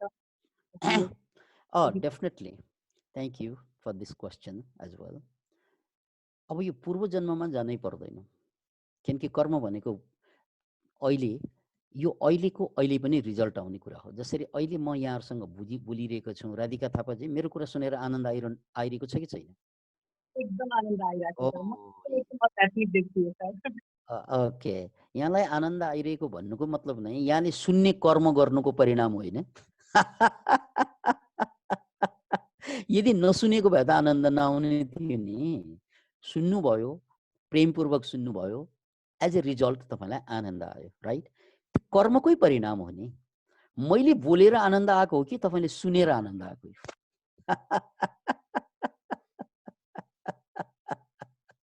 मैले बोलेर पनि तपाईँले सुनिदिनु भएन भने त आनन्द आउँदैन, राइट? त्यसकारण यो कर्मकै परिणाम हो। अब रोगतिर जाउँ। रोग पनि आफ्नै कर्मको परिणाम हो, चाहे पूर्वजन्मको कर्म होस् या यही जन्मको कर्म। तपाईँले क्यान्सर भन्नुभयो, क्यान्सरको त म सिम्पली तपाईँलाई ट्र्याक थमाइदिन्छु कसरी क्यान्सर हुन्छ। त्यो क्यान्सर तपाईँकै कारणले भएको, इट्स यु। पूर्वजन्मतिर जानै पर्दैन। पूर्वजन्म भनेको धेरै टाढा कुरा, अहिले नजिकको कुरा गर। नजिकको कुरा गर्दा क्यान्सर किन लाग्छ म तपाईँलाई यसको कारण बताउँछु, साइन्टिफिक कज बताउँछु।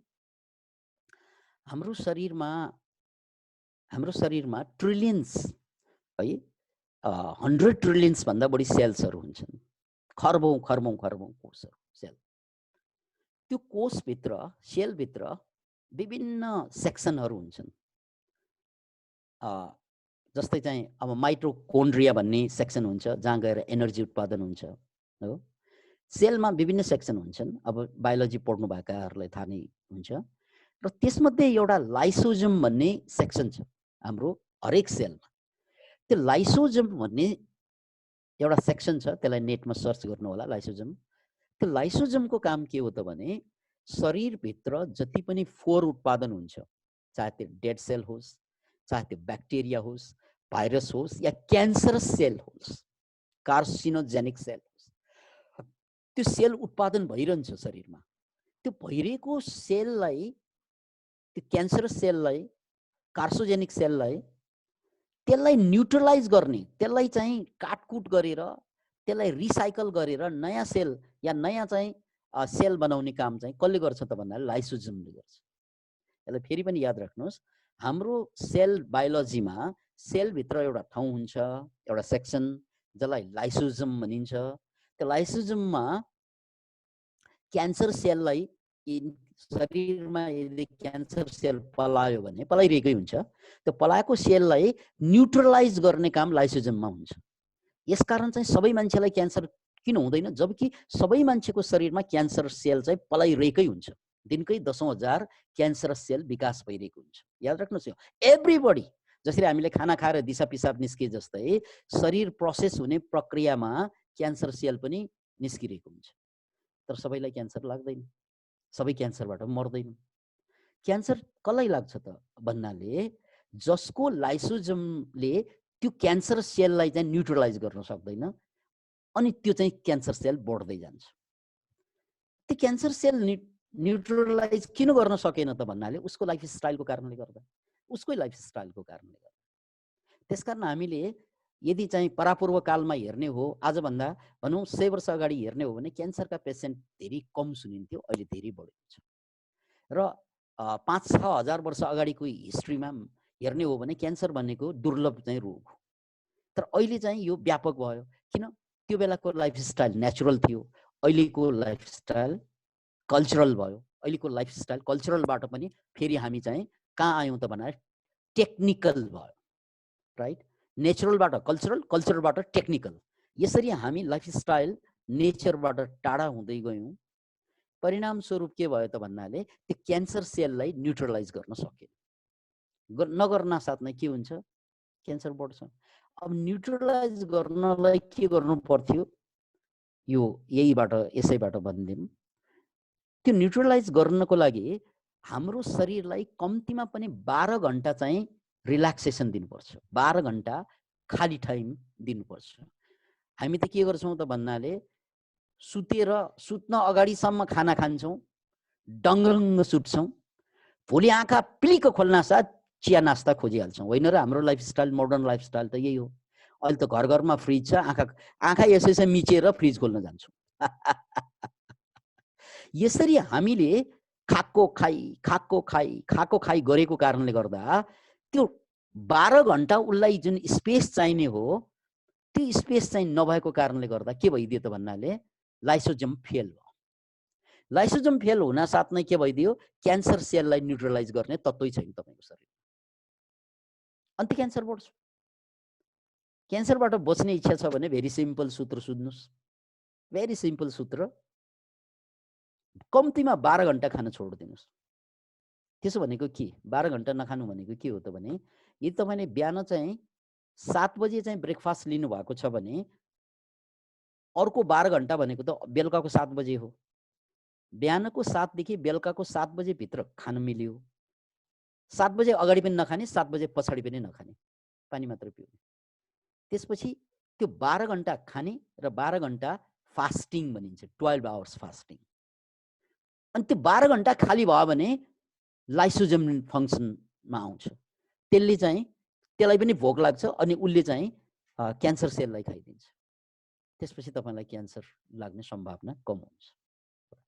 अब यो त सिम्पल कुरा भने, यो भन्दा अलि चर्को क्यान्सरबाट 100% मुक्त हुने हो भने अलि कुरा जोड्नुपर्छ। अब 12 घण्टा होइन, अब तपाईले चाहिँ 16 घण्टा फास्टिङमा जानुस्। त्यो भनेको बिहान 10 बजे खानुस्, बेलुका 6 बजे खाइदिनुस्।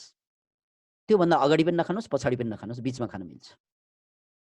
तपाईले स्न्याक्सहरु लिन मिल्छ, राइट? 10 बजे अगाडि ब्रेकफास्ट छोड्दिनु, क्विट द ब्रेकफास्ट। पानी खानुस्, हर्बल टी खानुस्, तर के नखानुस्? बिल्कुलै चाहिँ खाना नखानुस्, ठोस कुरा नखानुस्, हर्बल टी लिनुस्। अनि बेलुका 6 बजे अर्को डिनर छ तपाईको, बीचमा स्न्याक्स लिन सक्नुहुन्छ इच्छा छ भने, नलिए पनि हुन्छ, लिँदा पनि हुन्छ। अब 16 घण्टा फास्टिङ भयो। 16 घण्टा फास्टिङ हुनासाथ लाइसोजमले चाहिँ पर्फेक्टली काम गर्दिन्छ। Then cancer cell is gone. अब यसो गर्दा तपाईको एनर्जी डबल हुन्छ। किन त भन्नाले तपाईको एनर्जीले त तपाईले खाएको खानाबाट एनर्जी लिनुपर्ने, धेरै खाएको कारणले गर्दा त्यो खानालाई पचाउनलाई एक्स्ट्रा एनर्जी लागिरहेको छ त्यहाँ, जसको कारणले गर्दा जति खायो त्यति तपाई कमजोर हुँदै गयो। यसरी हेर्दा बिहानदेखि बेलुकासम्म खाएको मान्छे त बडा फुर्तिवान हुनुपर्ने नि, जहिले पनि थकाइ लाग्छ यसलाई, किनकि उसको एनर्जी उसकै खाना पचाउनुमा खर्च भइरहेछ। Can you imagine it? एउटा गीत छ नि, चिंगारी कोई भड़के तो सावन उससे बुझाए, सावन जो अग्न लगाए तो उससे कौन बुझाए। यानी आगो यदि चाहिँ चिंगारी भनेको आगो, कतै आगो भड्क्यो भने पानीले निभाइदिने हो। अरे यार, पानीले नै आगो लगाइदियो भने बचाउने कसले हो, राइट? हाम्रो पनि हालत त्यही हो। खानाले ताकत ल्याउने हो। अब खानाले ताकत ल्याउने, धेरै खाइदिएको कारणले त्यही खाना पचाउनलाई एक्स्ट्रा ताकत चाहिँ पर्यो भने शरीरको ताकत चाहिँ आउँदैन।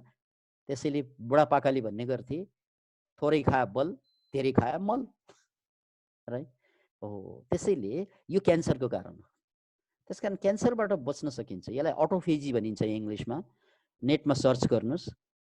यो त नोबेल पुरस्कार पाइसकेको छ डाक्टर ओसुनले, जापानिज डाक्टरले, जसले पहिलोचोटि के पत्ता लगाए त भन्नाले कि हाम्रो सेलको सफाई गर्ने, क्यान्सर सेल सफाई गर्ने काम त लाइसोजममा चाहिँ भइरहेकै हुन्छ। त्यसकारण अब क्यान्सरलाई किन लाग्यो त भन्नाले आफ्नो भाग मात्र होइन, अरूको भाग पनि खाइदिन्छ यसले। यार, एकचोटि शरीरको साइज हेर्नुस् त मान्छेको, अचेल यति मोटापा बढ्दै गएको छ, यो अरूको भाग खाएको होइन। अब तपाईले अरूको भाग भन्दाखेरि मान्छेको भाग मात्रै होइन, गाईको भाग, गोरुको भाग, राँगाको भाग, सुँगुरको भाग, सारा प्राणीलाई मारी मारी खाइरहेको छ यसले, राइट? यानी प्रकृतिलाई यति खुम्च्याइदियौँ हामीले। अरे यार, यो धरती भनेको मान्छेको मात्रै हो र, अरू प्राणीको होइन र? अरू प्राणीको वासस्थानलाई मिचेर, राइट, हामीले के गर्यौँ? हामीले घर बनायौँ, खेत बनायौँ, उनीहरूलाई काटी काटी मारी मारी खाइरहेका छौँ। अरे यार, प्रकृतिले त सबैलाई समान रूपमा बाँच्नको लागि धरती दिएको छ। हामीले आफ्नो भाग मात्र होइन, अरू प्राणीहरूको भाग, अरू परिवारको भाग, दाइ भाइको भाग पनि खाएर मोटाका, अनि बल हुँदैन यिनीहरूसँग। त्यसैले तपाईले भन्नुहुन्छ यो क्यान्सर चाहिँ पूर्व जन्मबाट किन आउनु पर्यो? यही जन्ममा गरेको गल्तीबाट आइरहेको छ, किन पूर्व जन्ममा जानु पर्यो, राइट? यही जन्ममा गल्ती त अहिले भइरहेको छ। त्यस्तै व्हाइट सुगर पनि क्यान्सरको कारण बन्छ, किनकि क्यान्सर र सेल चाहिँ को दुईवटा खाना हुन्छ कि, एउटा चाहिँ व्हाइट सुगर र अर्को अक्सिजनको अभाव। अब मान्छे नेचरसँग कटिएपछि अक्सिजन त्यतिकै अभाव भइदियो, अनि व्हाइट सुगर खाइसकेपछि त्यो क्यान्सरस सेल चाहिँ हुर्किन्छ। त्यसकारण व्हाइट सुगरलाई बन्द गर्नु, नेचरसँग आफूलाई जोड्नु र 12 घण्टादेखि 16 घण्टा फास्टिङ राख्नुहोस्, तपाईलाई क्यान्सर हुने सम्भावना 79% घट्छ। अब 1% चाहिँ पूर्व जन्मलाई छोड्दिनु।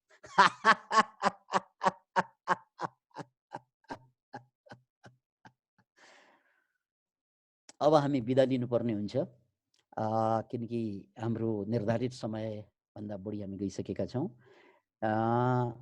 र मलाई यहाँहरूले यस्ता प्रवचनहरू हाम्रो युट्युबमा सुन्न सक्नुहुनेछ। मनोक्रान्ति सेन्टर भन्ने हाम्रो युट्युब छ, हेर्नुहोस्। र हरेक दिन हामीले चाहिँ भिडियो राखिरहेका छौँ यस्तै विषयमा, किनकि जुममा त हामी कहिलेकाहीँ मात्रै भेट्छौँ, तर त्यहाँ यहाँले हरेक दिन भिडियो भेट्न सक्नुहुनेछ। एउटा अन्तिम प्रश्न सोध्छु नि। हजुर हजुर। हालसालै अभिनेत्री सनम कपुरले चाहिँ म अनिल कपुरको छोरी भएर जन्मिनु चाहिँ मेरो कर्मले गर्दा हो भन्नु भएको त पूर्व जन्मको। के धनी र गरिब हुने पनि कर्मले छुटाउने कुरा हो त? पूर्व जन्मको कर्मले उहाँले भन्नु। पूर्व जन्मको डेफिनेटली हामी यसो कुरा पूर्व जन्म हामी बुझ्दैनौँ, किनकि हामी म्याक्रो लेभलमा अड्किएकाहरू, हामी बोक्रे मान्छेहरू। त्यसको लागि चाहिँ पूर्व जन्म हेर्न त दिव्य दृष्टि चाहियो, तेस्रो नेत्र खोलिनु पर्यो। त्यो कसैको खोलिएको छैन, भनेर खोलिने पनि होइन। त्यसकारण म पूर्व जन्मको च्याप्टरलाई धेरै चाहिँ इम्फोसाइज गर्न चाहन्छु। म यसलाई मेडिकल साइन्ससँग जोड्न चाहन्छु। मेडिकल साइन्समा पूर्व जन्मको कन्सेप्ट चाहिँ छैन, इभन साइन्समा पूर्व जन्मको कन्सेप्ट हुँदैन। तर पूर्व जन्मसँग मिल्दोजुल्दो कन्सेप्ट के छ त भन्नाले जेनेटिकल कोड भन्ने हुन्छ, जसलाई जेनेटिक्स भनिन्छ। जस्तै म एउटा परिवारमा जन्मन्छु र मेरा बाउ आमा चाहिँ यदि रक्सिया जड्या फटाको परिवारमा म जन्मेँ भने त्यो बाउ आमाको जेनेटिकल कोडको कारणले गर्दा उनीहरूको रोग, उनीहरूको स्वभाव पनि त ममा आउँछ, कम्तीमा 50% त आउँछ नै, राइट? त्यसैले अब भन्न त हामी सक्छौँ नि, अपाङ्ग बच्चा जन्मिन्छ, उसले चाहिँ सिधा त केही पनि गरेको छैन, तर बाउ आमाले गल्ती नगरेको भए अपाङ्ग बच्चा चाहिँ जन्मिँदैन। त्यसैले यसलाई चाहिँ जेनेटिकल कोड भनिन्छ। यही कुरालाई पूर्व जन्मको कन्सेप्ट चाहिँ यहीँनिर आएर जोडिन्छ। त्यो अपाङ्ग बच्चा जन्माउने खालका, जसलाई चाहिँ बच्चा कसरी जन्माउने भन्ने बुद्धि नभएको मान्छेको गर्भमा तिमी कसरी आयो, यसलाई अलिकति चाहिँ रमाइलो पाराबाट, बुझ्ने पाराबाट भनेर टुङ्गो लगाउँ। जसरी पूर्व जन्मको सन्दर्भमा मेरो प्रस्थान बिन्दु के हो भने, हामी यो संसारमा आउन अगाडि, हामी जम्मै संसारमा आउन अगाडि कहाँ थियौँ हामीहरू? This is my question to everybody है। राधिका बहिनी कहाँ थियौँ होला हामीहरू? वी डोन्ट नो या, तर आई नो इट। हामी संसारमा आउन अगाडि कहाँ थियौँ भने आमाको गर्भमा थियौँ क्या। आमाको गर्भमा थियौँ। कि तपाईँहरूमध्ये कोही डाइरेक्ट संसारमा आउनु भएको छ गर्भमा नआइकन? त्यो त छैन। सो हामी सबै आमाको गर्भबाट संसारमा आयौँ, राइट? आमाको गर्भमा आउन अगाडि कहाँ थियौँ त? जबकि संसारमा आउन अगाडि कहीँ थियौँ, त्यो आमाको गर्भ। आमाको गर्भमा आउन अगाडि पनि त हामी कहीँ थियौँ होला नि, नत्र त्यहाँ त आउँदैन। कहाँ थियौँ भन्नाले बाउको शरीरमा शुक्रकीटको रूपमा थियौँ, होइन र? यति त 8 क्लास पढेकाहरूलाई पनि थाहा छ। We use to be a शुक्रकीट, राइट? आमाको गर्भमा आउन अगाडि बाउको शरीरमा शुक्रकीटको रूपमा थियौँ, अनि बाउको शरीरमा पनि ऊ त 14 वर्षपछि मात्रै उसको शुक्रकीट विकास हुन्छ, 12-14 वर्षपछि। त्यहाँभन्दा अगाडि कहाँ थियौँ त, राइट? त्यहाँभन्दा अगाडि हेर्नुहोस् त, संसारमा हामी धेरै ठुलो भएर आउँछौँ है, किलोका किलो भएर। तर जब चाहिँ आमाको गर्भमा रहन्छौँ, भ्रूण भएर रहन्छौँ, त्यहाँभन्दा अगाडि चाहिँ हामी शुक्रकीट भएर रहन्छौँ, अझ सूक्ष्म। र बाउमा पनि शुक्रकीट हुन अगाडि कहाँ थियौँ त भन्नाले हामी वेभको रूपमा, भाइब्रेसनको रूपमा साइबर स्पेसमा थियौँ। यसरी बुझ्नुहोस्। त्यसकारण त्यो साइबर स्पेसबाट बाउ आमाले हामीलाई डाउनलोड गरेका हुन्।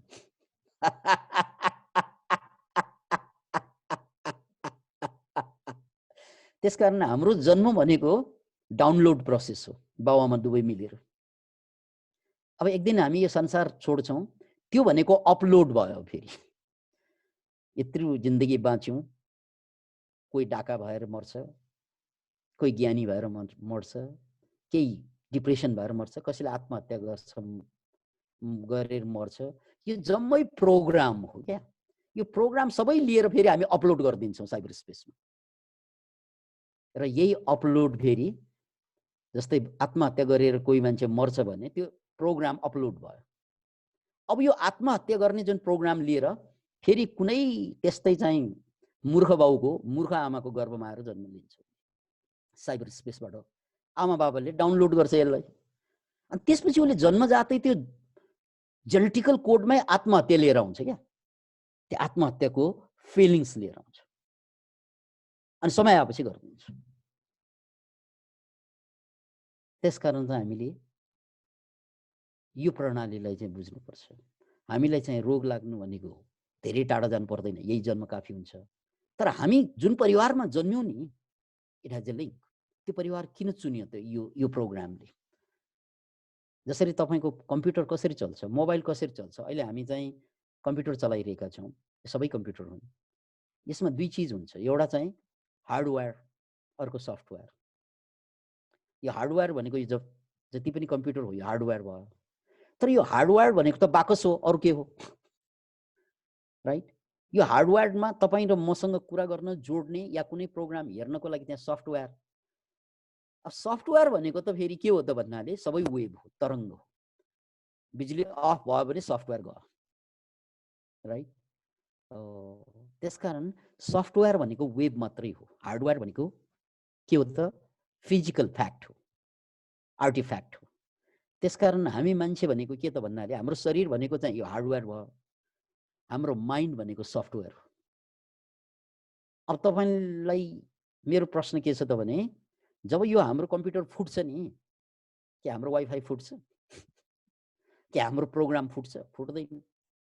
त्यो त साइबर स्पेसमा गएर बस्दिन्छ अनि फेरि अर्को कम्प्युटर जोड्यो भने प्लिङ गरेर आउँछ, राइट। त्यस्तै शरीर भनेको हार्डवेयर हो, एक दिन मर्छ अर्थात् यो फुट्छ, तर यसको सफ्टवेयर मर्दैन क्या।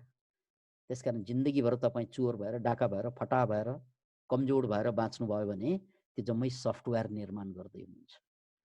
त्यो गएर साइबर स्पेसमा मर्दाखेरि बस्छ, अर्को जन्ममा त्यस्तै बेवकुफ बाबुआमाको घरमा त्यो सफ्टवेयर फेरि उनीहरूले तपाईँलाई डाउनलोड गरेर झार्छ क्या।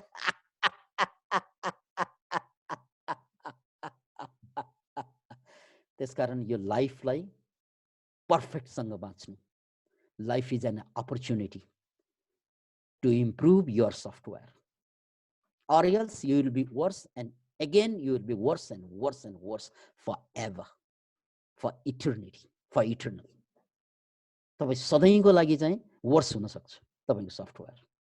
यो जन्ममा तपाईँ बेवकुफ भएर बाँच्नुभयो भने अब त्यस्तै बेवकुफको परिवारमा जन्म लिन्छ, झनै बेवकुफ अर्को जन्म झन् बेवकुफ। द्याट्स वाइ यो कहिल्यै नरोकिने प्रणाली हुन्छ। That's all about spirituality. यसको लागि तपाईले पुनर्जन्मको कन्सेप्टलाई बुझ्नुपर्छ। तर रोगको लागि, क्यान्सरको लागि यही जन्म काफी छ। Thank you very much. Thank you very much sir, यति राम्रो बताउनु भएकोमा। अब हामी कार्यक्रमको अन्त्यतिर आइसकेका छौँ। यति बेलसम्म हामीलाई सुनेर हेरेर साथ दिनु सम्पूर्ण महानुभावहरूलाई धन्यवाद। र अब कार्यक्रमको अन्त्यतिर म हाम्रा विज्ञानका चेयरम्यान पूर्व एसएसपी गुप्त बहादुर श्रेष्ठ सरलाई यो डाक्टर योगी विकासानन्द सरको लागि भोट अफ थ्याङ्क्स र टोकन अफ लभ प्रदान गरिदिनु हुन विनम्र अनुरोध गर्न चाहन्छु। थ्याङ्क यू राधिका बहिनी। मैले गुरुलाई एकचोटि प्रणाम गरेँ। अब यो सफलताको सूत्र र रहस्य भनेर हामीले एउटा खालि आज एउटा टपिक्स एउटा त्यति मात्रै गरे हो।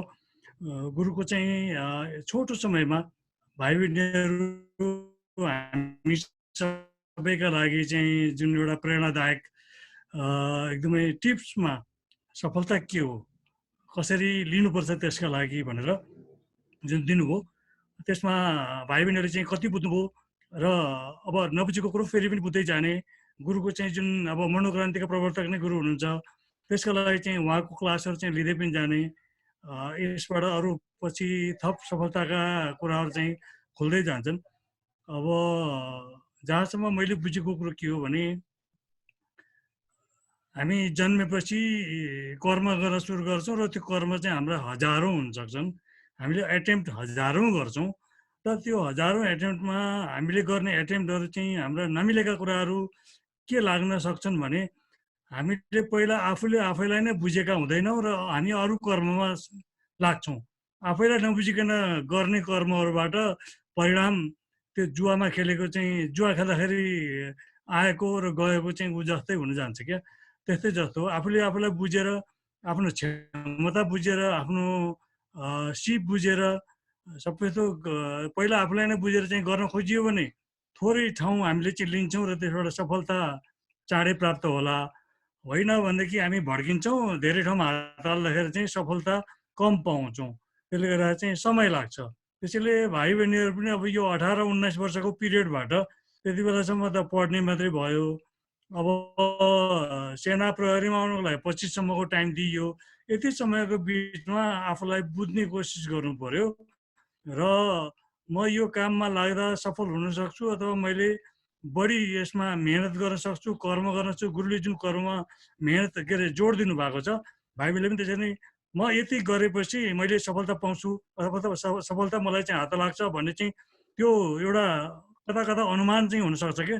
तर यति नगरिकन हुँदैन भन्ने कुरा मात्रै हुँदैन।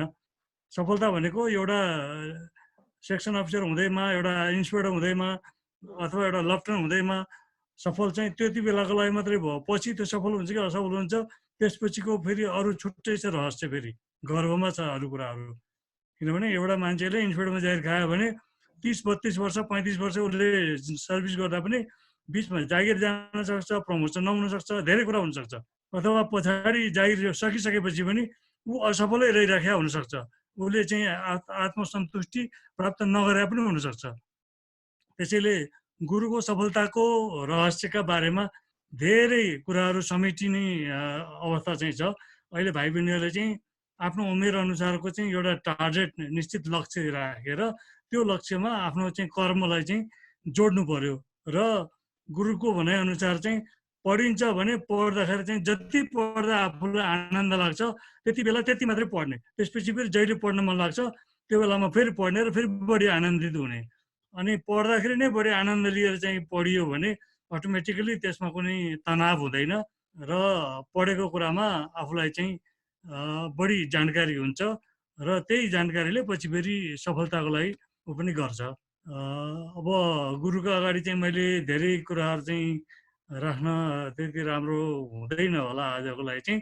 त्यसैले मैले चाहिँ हाम्रो यो अनुरोधलाई स्वीकार गरेर डाक्टर रायन सरले चाहिँ गुरुज्यूलाई चाहिँ जुन आग्रह अनुरोध गर्नुभयो, गुरुजीले सहस्र स्वीकार गर्नुभयो र हामीलाई चाहिँ उहाँको एकदम व्यस्ततम बावजुद समयका बावजुद हामीलाई समय दिनुभयो र विद्यार्थी भाइ बहिनीहरूलाई चाहिँ सफलताको रहस्य सूत्रका बारेमा थोरै भए पनि बताइदिनु भयो र यो चाहिँ भेग छ। यसका लागि चाहिँ हामी डिक्यान परिवारको तर्फबाट हामी गुरुलाई चाहिँ हार्दिक आभार धन्यवाद प्रकट गर्छौँ र गुरुको व्यक्तिगत सुख सुस्वास्थ्य समृद्धि, परिवारको सुख स्वास्थ्य समृद्धिको कामना गर्दै गुरुको ध्यान योगका बारेमा हामीले पछिसम्म पनि सुशिक्षित हुने मौका अवसर पाइरहँ भन्ने कामना गर्दै आजको लागि गुरुको लागि चाहिँ यो हाम्रो भर्चुअल टोकन अफ लभ हामी टक्राउँछौँ र ग्रहण गरिदिनको निम्ति उहाँलाई अनुरोध गर्दै म बिदा हुन्छु। धन्यवाद, नमस्कार। सायद गुरुको नेटले काम नगरेको होला, गुरु हामीमा हुनुहुन्न। यद्यपि उहाँलाई धेरै धेरै धन्यवाद दिँदै आजको कार्यक्रम नै सकिएको घोषणा गर्दै उर्जेल हुन चाहन्छु। हजुरहरूको दिन शुभ रहोस्।